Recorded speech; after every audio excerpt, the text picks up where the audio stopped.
அனைவருக்கும் வணக்கம் ஸ்குவாட். எல்லாரும் எப்படி இருக்கீங்க? நல்லா இருக்கேன்னு நம்புறேன். ஸ்குவாட், இன்னைக்கு நம்ம எங்கே இருக்கோம்னு பார்த்தீங்கன்னா, நம்ம திருவண்ணாமலை மாவட்டத்தில் இருக்கக்கூடிய திருகோணேஸ்வரர் கோயிலுக்கு தான் வந்திருக்கோம். உங்களுக்கு டிஃப்ரெண்ட் பார்த்தாலே தெரிஞ்சிருக்கும். இலங்கையில் மிகவும் பிரசித்தி பெற்ற ஒரு சிவன் கோயில், மிகவும் பழமை வாய்ந்த ஒரு சிவன் கோயில், அது மட்டும் இல்லாமல் அற்புதமான ஒரு வடிவமைப்பில் அமைக்கப்பட்ட ஒரு சிவன் கோயில் அப்படின்னு எப்படி வேணால் இந்த கோயிலை சொல்லலாம். 3 பக்கமும் கடலால் சூழப்பட்ட ஒரு உயரமான கற்பாறைக்கு மேலே அமைக்கப்பட்டிருக்க இந்த திருகோணேஸ்வரர் கோயிலை பற்றின சில விஷயங்களை நம்ம இன்னைக்கு பார்க்கலாம். நம்ம சேனலுக்கு யாராச்சும் புதுசாக இருந்தால் மறக்காமல் சப்ஸ்கிரைப் பண்ணிட்டு வீடியோவை ஃபுல்லாக பாருங்கள்.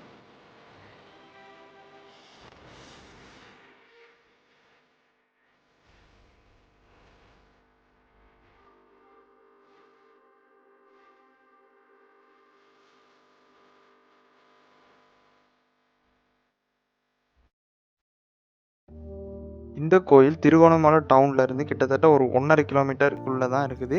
லொக்கேஷன் பார்த்தீங்கன்னா நான் டிஸ்கிரிப்ஷனில் போட்டு வைக்கிறேன். நம்ம பைக்கில் வந்தனால நான் பைக் பார்க்கிங்லேருந்து கிட்டத்தட்ட ஒரு 300 மீட்டர் நடந்தால் போகணும். நான் மட்டும் இல்லை, நீங்களும் வந்தாலுமே அந்த 300 மீட்டரும் நடந்தால் போகக்கூடியதாக இருக்கும். வயசானவங்க இல்லைனா ஊனமுற்றவங்க, நடக்க முடியாதவங்க அப்படி யாராவது வந்தால் கோயில் வளாகத்தில் இருக்கக்கூடிய இந்த மாதிரி ஆட்டோக்களில் கோயிலுக்குள்ளேயே போகக்கூடியதாக இருக்கும். இதுதான் கோயிலோட நுழைவாயில். இந்த இடத்துல நம்ம பாதணிகள்லாம் கழட்டி வச்சுட்டு உள்ளே போகணும். ஃபைனலாக நம்ம திருகோணேஸ்வரர் கோயிலுக்கு வந்துட்டோம். நான் இதுக்கு முன்னே ஒரு 2 வாட்டி கோயிலுக்கு வந்துட்டேன். ஸோ vlog எடுப்போம் அப்படின்னு சொல்லி தான் இன்றைக்கி நம்ம வந்திருக்கிறோம். இந்த கோயிலுக்கு கிட்டத்தட்ட 1500 வருடங்களுக்கும் மேற்பட்ட ஒரு மிகப்பெரிய வரலாறு காணப்படுறதாக சொல்லப்படுது. திருகோணமலையில் காணப்படுற இந்த சிவன் கோயில் ஒரு காலத்தில் 1000 தூண்களை கொண்ட ஒரு சிவன் கோயிலாக காணப்பட்டிருக்கு. ஆனால் அந்த கோயில் ஏன் இப்போ இல்லை? அது எப்படி அழிஞ்சிச்சு? அதை யார் அழிச்சா? இதுக்கு பின்னாடி இருக்கக்கூடிய உண்மைகள் தான் என்ன அப்படிங்கிறத நம்ம தொடர்ந்து பார்க்கலாம். இந்த வரலாறு குலக்கோட்டன் என்ற அரசனோட தான் தொடங்குது. அவர் இந்த கோயிலை மீண்டும் கட்டி வழிபாட்டு முறைகளெல்லாம் மாற்றி அமைச்சார் அப்படின்னும் வரலாறுகள் சொல்லுது. இந்த கோயிலுக்கு யாழ்ப்பாண அரசர்கள் பெரிய மரியாதை கொடுத்தாங்க அப்படின்னும், ஆரிய சக்கரவர்த்திகள் தங்கம் வெள்ளி கொடுத்து கோயில் வளர்ச்சிக்கு உதவினாங்க அப்படின்னும், மேலும் திருஞான சம்பந்தர் கூட இங்கே வந்து தேவார பாடல்களை பாடியிருக்கார் அப்படின்னும், அதனால தான் இது மிக பழமை வாய்ந்த சிவன் கோயில் அப்படின்னும் சொல்லப்படுது. அந்த காலத்தில் கோணமலைன்னு அழைக்கப்பட்ட இந்த இடம் கடல் அலைகள் முத்து, தங்கம், ரத்தினக்கல் கரைக்கு கொண்டு வந்து சேர்க்கும் அளவுக்கு செழிப்பாக இருந்துச்சு அப்படின்னும் சொல்லப்படுது.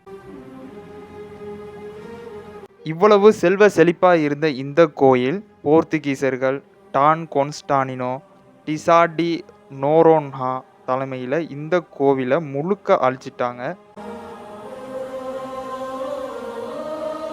ஆயிரக்கணக்கான ஆண்டுகளாக இருந்த பொக்கிஷங்கள், முத்து, தங்கம், ரத்தினங்கள் எல்லாமே கொள்ளையடிக்கப்பட்டது அப்படின்னு வரலாறுகள் சொல்லுது. அது மட்டும் இல்லை, அந்த கோவிலோட கற்கள், தூண்கள் எல்லாத்தையும் எடுத்துட்டு அதே இடத்துல ஒரு மிகப்பெரிய கோட்டையை கட்டினாங்க. அந்த கோட்டையை பிற்காலத்தில் ஒரு சிவன் கோயிலாக மாற்றி இன்னைக்கு வழிபட்டு கொண்டு இருக்காங்க. இந்த கோயிலை என்னதான் குலக்கோட்டை மன்னன் வந்து மறுபடியும் அதை வடிவமைத்து சீர்திருத்தி சிவன் கோயிலாக மாற்றினாலுமே இதுக்கு முன்னாடி ஒரு மிகப்பெரிய புராணமும் இருக்குது. அந்த புராணத்தோட சம்மந்தப்பட்டவர் தான் இந்த ராவணன். ராவணன் ஒரு மிகப்பெரிய சிவன் பக்தன் அப்படின்னு சொல்லப்படுது. இவர் பார்த்தீங்கன்னா சிவனுக்காக வேண்டி அமைக்கப்பட்ட ஒரு கோயிலாக இந்த கோயிலை அவர் அமைக்கிறாரு. இவர் தான் அந்த ராவணன்.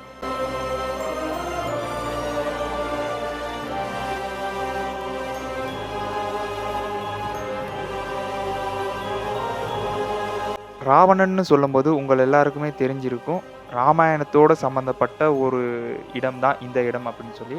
ஆமாம், இந்த இடம் பார்த்திங்கன்னா ராமாயணத்தோடு தொடர்புபட்ட ஒரு இடம் தான். இந்த கோயிலுக்கு வரலாறும் புராணமும் சேர்ந்ததாக ஒரு மிகப்பெரிய ஒரு வரலாறே காணப்படுது அப்படின்னு சொல்லலாம். இந்த கோயில் ராமாயணத்தோடு தொடர்புபட்டிருக்கிறதுனால தான் பஞ்சஸ்வரங்களில் ஒரு முக்கியமான சிவன் கோயிலாக இந்த கோயில் கருதப்படுது. சிவன் ராத்திரி அன்னைக்கு இங்கே மிக பெருமளவான மக்கள் வந்து வழிபடுறதுக்காக வருவாங்களாம்.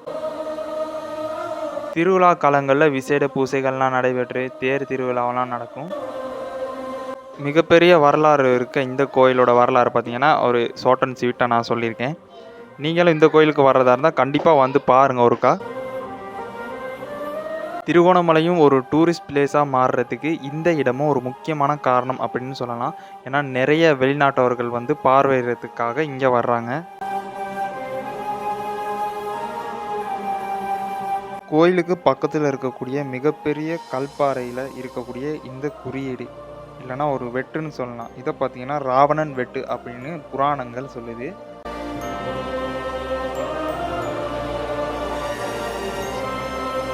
இது ஒரு காலடி அமைப்புல பார்த்தீங்கன்னா தெரியுது. இருந்தாலுமே மக்கள் நம்பிக்கையில இது ராவணன் வைத்த காலடி இல்லன்னா அவரது செயலால் ஏற்பட்ட ஒரு வெட்டு அப்படின்னு சொல்லப்படுது. சில கதைகள்ல ராவணன் இந்த இடத்துல தவம் செஞ்சு சிவபெருமான வழிபட்ட போது ஏற்பட்ட தடம் என்றும் கூறப்பட்டிருக்குது.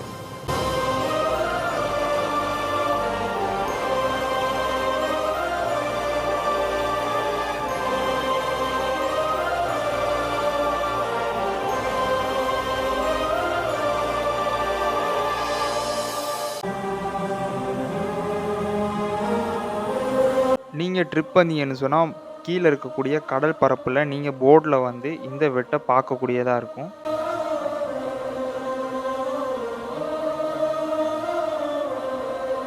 ஓகேங்க. நம்ம நல்லபடியா கோயிலுக்கு வந்து சாமியும் கும்பிட்டு முடிச்சாச்சு. கோயிலுக்குள்ள பார்த்தீங்கன்னா, நம்மளால வீடியோ எடுக்க முடியாது. அதனால தான் கோயிலுக்குள்ள போயிட்டு நான் வீடியோ எடுக்கல.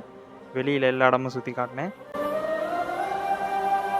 இந்த கோயில பத்தி சில எனக்கு தெரிஞ்ச வரலாறுகள்லாம் நான் சொன்னேன். அதுல எதுவும் பிழைகள் இருந்தா மறக்காம கமெண்ட்ல சொல்லுங்க. ஓகே. இந்த வீடியோவ நான் இதோட எண்ட் பண்ணிக்கிறேன். நம்ம சேனலுக்கு யாராச்சும் புதுசா வந்திருந்தா மறக்காம சப்ஸ்கிரைப் பண்ணிக்கங்க. பக்கத்துல இருக்கக்கூடிய பெல் ஐகானை கிளிக் பண்ணி வச்சுக்கங்க. அப்பதான் நம்ம போற வீடியோ டக்கு டக்குன்னு நோட்டிஃபிகேஷனா வரும். அடுத்து பார்த்தீங்கன்னா, மோட்டோ விலாக் தான் கிளம்ப போறோம்.